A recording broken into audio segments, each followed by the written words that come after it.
செய்திகள். ஸ்ரீபெரும்புதூரில் 5.12 ஏக்கர் நிலத்தில் ரூபாய் 155 கோடியில் புதிய இஎஸ்ஐசி மருத்துவமனை மத்திய அமைச்சர் பூபேந்திர யாதவ் அவர்கள் அடிக்கல் நாட்டினார். தொழிலாளர் அரசு காப்பீட்டுக் கழகம் இஎஸ்ஐசி சார்பில் 100 படுக்கைகள் கொண்ட மருத்துவமனை கட்டப்பட்டுள்ளது.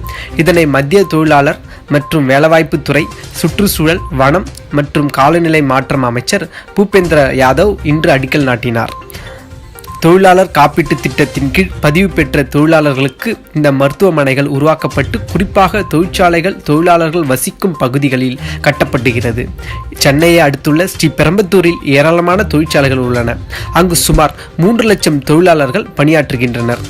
அங்கு மருத்துவ வசதிக்கு தனியார் அல்லது ஒரே ஒரு இஎஸ்ஐசி மருந்தகம் மட்டுமே இருந்தது. இதனால் முக்கிய மருத்துவ சேவைகள் தொழிலாளர்கள் பெற முடியாத நிலையில் இஎஸ்ஐசி மருத்துவமனை குறித்த கோரிக்கை எழுந்தது. இதனைத் தொடர்ந்து அங்கு மருத்துவமனை